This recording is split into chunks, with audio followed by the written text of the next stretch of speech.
سانو لے کے بہ گئے نے 3-4 گروہ. ایک آ نعت خاں، شاعر، قوال تے پیر. بزرگاں نے دین دی گل نہیں کردا. بزرگاں نے دین دے اسی پاپوش بردار ہاں. وہ دی وجہ اسٹیج تے چوڑ مارے نعت خاں جواب دے مولوی، قوال قوالی دا پیڑا شیر پڑھے جواب دے مولوی، نعت خاں کو یہ بے تکا کلام پڑھے تے چگل مارے جواب دے مولوی، پیر کو چول مارے جواب دے مولوی. سارے مولوی دے خلاف نے.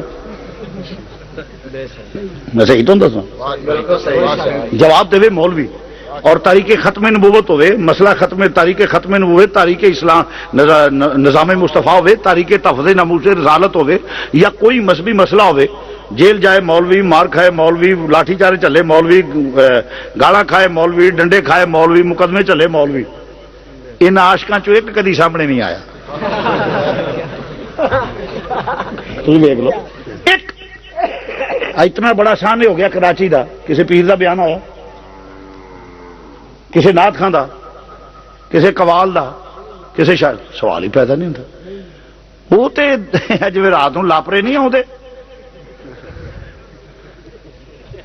ساری قوم تو بھی صدقے جائیے. اور پھر سارے جڑے جنہیں جنجاں مانگتے سن وہ ساڈے نعت خاں بنے نے. میں صحیح بات کہہ رہا ہوں، میں ذمہ داری سے بات کر رہا ہوں. میرے پاس ویڈیو موجود ہے. اور سارے رافضی خارجی میراسی سن 50 روپیے پیو دے سر تے لتر مارنا اج کل چھڈ کے نعت خاں بن گئے نے. کثرت 95%. ساری قوم جڑی ہے سبحان اللہ، یہ محفل نعت کو میں نہیں اس کا قائل نہیں ہوں، میں اسے مذہبی مجرا قرار دیتا ہوں. کلام نعت پڑھو، ہاں یہ مذہبی مجرا ہے اور مذہب کو نقصان پہنچا رہا ہے.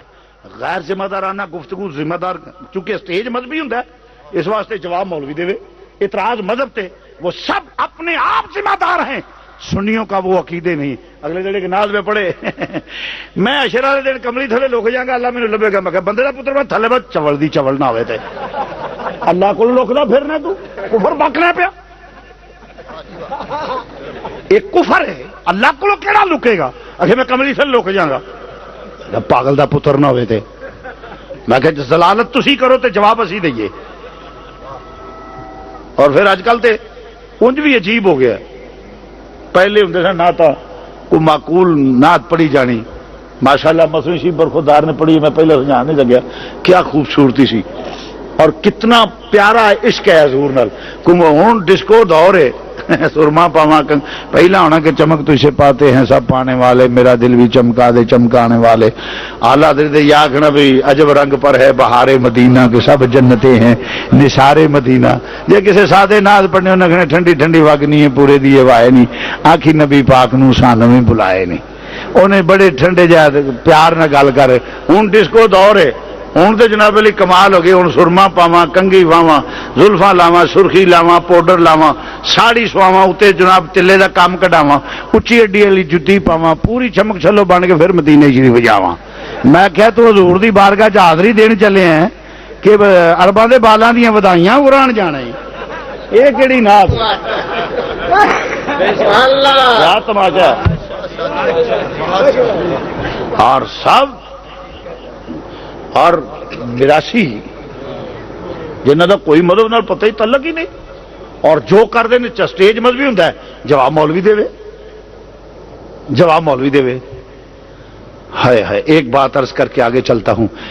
بارڈر تے یونیفارم پہن کر کھڑا ہے ایک سپاہی جو ہاتھ میں گن تھامے کھڑا ہے. ہندو، سکھ، گنڈا، مرٹا، گنڈا، اگر اسے پاکستان کی زمین، ملک، قوم اگر سب کچھ محفوظ ہے نا تو کس کی بدولت؟ سپاہی کی بدولت. وہ سپاہی کیونکہ انہوں پتہ جی اگے ودیا تے او دی گولی میرے سینے نو چھلنی کر دے گی. او دی گولی میرے سینے نو چھلنی کر دے گی. وہ سپاہی ہاتھ میں گن تھامے، موسم کیسا ہو، خزاں ہو، بہار ہو، ژالہ باری ہو، سردی ہو، گرمی ہو، جو بھی ہو، وہ بارڈر پہ کھڑا ہے. اگر کوئی اس بارڈر کی سپاہی کی اہمیت کو اگنور کرے گا تو وہ پاکستانیت، ملک اور قوم، بیٹیوں، بہنوں، بچیوں، بیٹیوں کی عزت ملک اور قوم محفوظ ہے تو بسبب اس سپاہی کے جو بارڈر پہ کھڑا ہے. اگر اس کو اگنور کرے گا تو وہ پاکستانیت اور اسلام اور غیرت کے نام سے واقف نہیں، وہ جاہل مطلق ہے. مثال دی ہے کہ مسئلہ ذہن نشین ہو جائے. تیرے ایمان کی سرحدوں پہ یہ علماء حق حضور کے سپاہی کھڑے ہیں جو تیرے ایمان کی حفاظت کرتے ہیں، اگر کوئی اگنور کرے گا تو جہالت پھیل جائے گی، تیرا ایمان لٹ جائے گا، ایمان لٹ جائے گا، تیرا ایمان لٹ جائے گا، کانوں کے چسکے پورے کرنے والے تیرا ایمان لٹ جائے گا۔ اگر عظمت مصطفیٰ پہ کوئی حملہ آور ہو تو تجھے کیا علم کے دفاع کیسے، یہ علماء تمہیں بتائیں گے۔ اور یہاں میں علماء بات کرتے ہوئے میں کبھی محسوس نہیں کیا، جو سچی بات میں کہہ دیتا ہوں، علماء پہ بھی مجھے گلہ ہے، علماء نے استدلال غلط کیے ہیں۔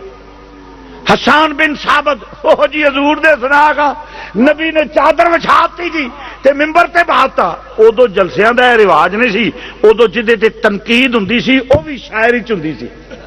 عرب کی تاریخ اٹھا کے دیکھو، عرب کی گدی میں شاعری شامل تھی، وہ تنقید کرتے تو اشعار میں، جواب دیتے تو اشعار میں۔ جب ناموس رسالت پہ حملہ ہوا نبی نے فرمایا کدھر ہے میرا حسان، آؤ ممبر بچھا کے، فرمایا بیٹھو، کملی بچھا کے فرمایا بیٹھو، ناموس رسالت کا تحفظ کرو۔ تو اللہ کے رسول نے، پیغمبر نے اگر چادر بچھائی ہے تو کس کے لیے؟ جو ناموس رسالت کا تحفظ کرے، تحفظ کرے اس کے لیے۔ اور پھر کیا کوئی ماں کا لال مجھے بتا سکتا ہے کہ حسان بن ثابت جاہل تھے؟ وہ عالم تھے، رسول نے عالم کے لیے چادر بچھائی ہے، رسول نے ناموس رسالت کا تحفظ کرنے والے کے لیے، اور ساتھ دعا فرمائی یا اللہ روح القدس سے اس کی مدد فرما۔